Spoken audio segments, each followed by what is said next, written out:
Hello everyone, आप सबका फिर से स्वागत है। So we are back with another series. सो इस सीरीज में हम देखने वाले हैं रिएक्ट।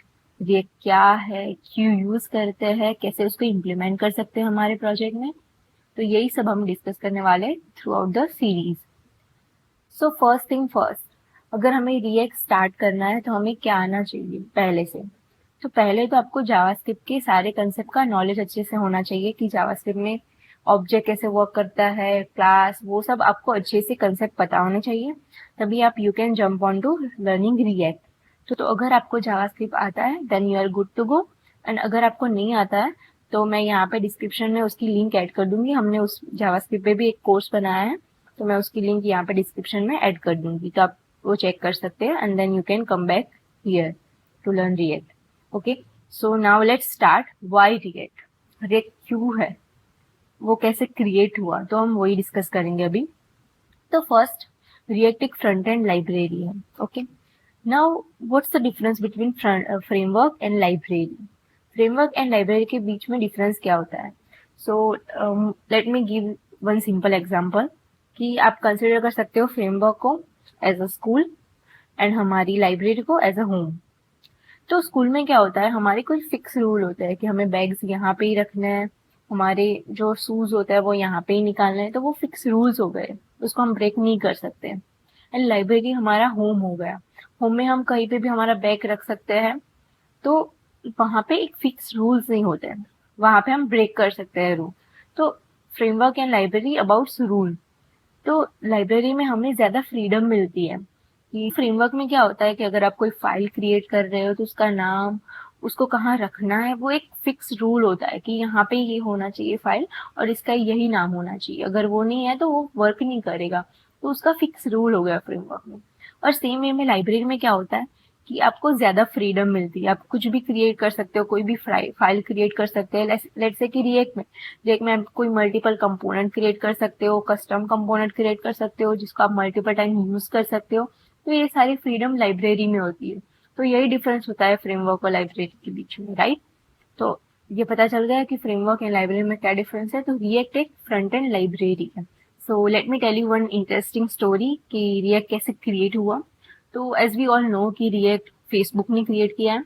तो क्या हुआ कि जब फेसबुक ने अपना जो फ्रंट एंड था उसमें चैट वाला सेक्शन था। ओके, तो उसमें क्या होता था, जब चैट, कोई पर्टिकुलर यूजर का सिनेरियो लेते हैं, तो कोई पर्टिकुलर ए यूजर है, उसको चैट में बहुत सारे मैसेजेस आए इन चैट। तो लेट्स से उसने सारे मैसेजेस पढ़ लिए। तो अगर आपको पता हो, वो चैट का छोटा सा आइकन होता है, उसके अंदर हमें ऊपर दिखता है कि कितने मैसेज अनरीड है, राइट? तो लेट्स से कि यूजर ने सारे मैसेजेस रीड कर दिए, बट स्टिल वहां पे दिखा रहा है कि इतने अनरीड मैसेजेस है, जबकि यूजर ने तो वो ऑलरेडी रीड कर दिए। मतलब क्या यहाँ पे क्या हो रहा है कि जो ऑलरेडी स्टेट हो गया है वो वहां पे अपडेट नहीं हो रहा। मतलब रीड हो गया है स्टेट ट्रू, बट वहां पे अपडेट नहीं हो रहा है जहाँ पे हमारा आइकन है चैट का। तो वहां पे भी अपडेट होना चाहिए ना। वंस यूजर ने सारे मैसेजेस रीड कर दिए तो वहां पे भी अपडेट होना चाहिए कि अनरीड मैसेजेस है। तो ये इश्यू था कि स्टेट अपडेट नहीं हो रहा था। तो उसके लिए उन्होंने क्रिएट किया रिएक्ट। और रिएक्ट में स्टार्टिंग में उन्होंने यूज की कंपोनेंट, जो ज्यादा थोड़ा कॉम्प्लेक्स दिखता था, तो तब ज्यादा लोग यूज नहीं करते थे क्योंकि रिएक्ट में कंपोनेंट थोड़े कॉम्प्लेक्स थे। धीरे धीरे सबने रियलाइज किया कि यूजिंग रिएक्ट हम काफी चीजें इजी बना सकते हैं फ्रंट एंड के पार्ट में।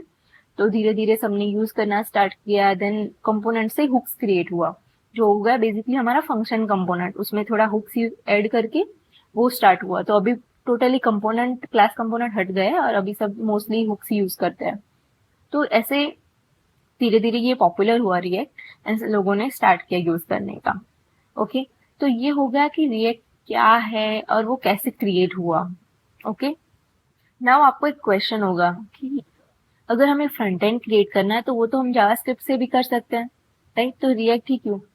सो रिएक्ट में चीजें ज्यादा इजी होती है। लेट्स से हमने एग्जांपल लिया वो स्टेट चेंजेस का, तो जावास्क्रिप्ट में वो थोड़ा ज्यादा कॉम्प्लेक्स हो जाएगा।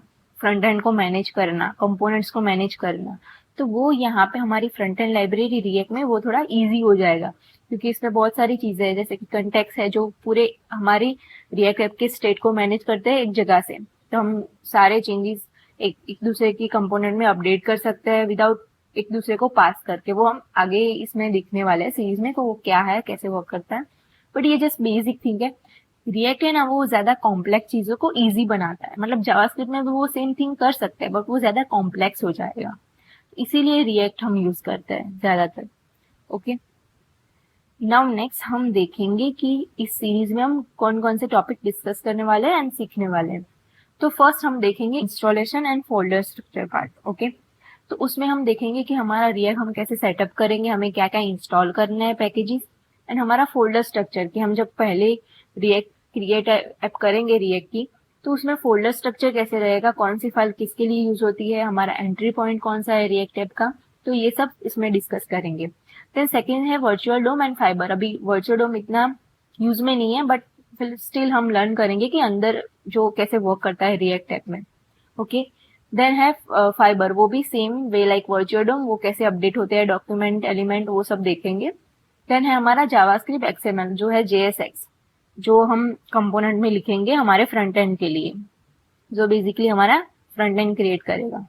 देन है रिएक्ट कंपोनेंट्स, इसमें अलग अलग टाइप के कंपोनेंट्स हैं। हमने देखा class component and then hooks, तो वो हम डिस्कस करेंगे कैसे उसके टाइप्स कौन से हैं, कैसे इसको इम्प्लीमेंट कर सकते हैं हमारे ऐप में। देन है रिएक्ट हुक्स। ओके, तो हुक्स में देखेंगे कि अलग अलग हुक्स कैसे क्रिएट कर सकते हैं हम, उसको यूज कैसे कर सकते हैं हमारे फ्रंट एंड के लिए। देन हम देखेंगे स्टेट एंड प्रॉप्स। स्टेट हमारा कंपोनेंट का स्टेट कैसे मैनेज होगा, प्रॉप्स क्या है, वो कैसे यूज करते हैं, वो सब हम इसमें डिस्कस करेंगे। देन है कंपोनेंट रीयूजेबिलिटी। तो ये एक सबसे बड़ा एडवांटेज है रिएक्ट का कि एक कंपोनेंट हम क्रिएट करके उसको मल्टीपल टाइम यूज कर सकते हैं, तो हमें कोड को रिपीट नहीं करना पड़ेगा। Let me give you example कि एक बटन है, उसके क्लिक पे मुझे अलग अलग चीजें करनी है बट मेरा बटन जो कंपोनेंट है वो सेम ही है, तो मैं वो एक ही बार क्रिएट करूंगी और उसके अंदर मैं प्रॉप्स पास करके फंक्शन कॉल करूंगी अलग अलग। तो ये आपको इसके टॉपिक में पता चल जाएगा कि हम कंपोनेंट यूजेबिलिटी कैसे यूज करते हैं, वो कैसे इजी बनाता है और हमारा कोड भी कम करता है। देन है रिएक्ट राउटर। अभी हम कोई एक पेज से दूसरे पेज पे नेविगेट करते हैं, तो ये सब रिएक्ट राउटर में हम देखेंगे। देन है कंटेक्स्ट एपीआई। मैंने अभी बात की ना कंटेक्स्ट एपीआई की, कि अगर हमें पूरे हमारे रिएक्ट ऐप का स्टेट मैनेज करना है तो हम उसके लिए यूज करेंगे कंटेक्स्ट एपीआई, वो भी हम डिस्कस करेंगे। देन हमारे अलग अलग हुक्स है, use reference, use memo, use callback and custom hook, ये सब हम कैसे क्रिएट करते हैं, किसके लिए यूज होते हैं, इसके अलग अलग यूजेस है, तो हम वो डिस्कस करेंगे कि हम कब ये इम्प्लीमेंट कर सकते हैं, कब ये यूज कर सकते हैं। एंड देन लास्ट है रिएक्ट रिडक्स। ये भी हमारा एक स्टेट मैनेजमेंट है, जो ज्यादातर हमें जब मल्टीपल एपीआई कॉल करनी होती है, ज्यादा कॉम्प्लेक्स रिएक्ट ऐप होता है, तब हम रिएक्ट रिडक्स यूज करते हैं हमारे पूरे रिएक्ट ऐप के स्टेट को मैनेज करने के लिए। तो ये सारे टॉपिक हम डिस्कस करने वाले हैं। इस सीरीज में हमारा मेन गोल वो है कि हमें इस सीरीज में इतना ही सीखना है जितना हमें यूज करना है। ठीक है, तो लर्न व्हाट मैटर्स, तो हम इसमें यही फोकस रखने वाले हैं। तो ये सारे टॉपिक है जो हम इस सीरीज में डिस्कस करने वाले हैं। So let's meet in next video, till then keep learning, bye, thank you.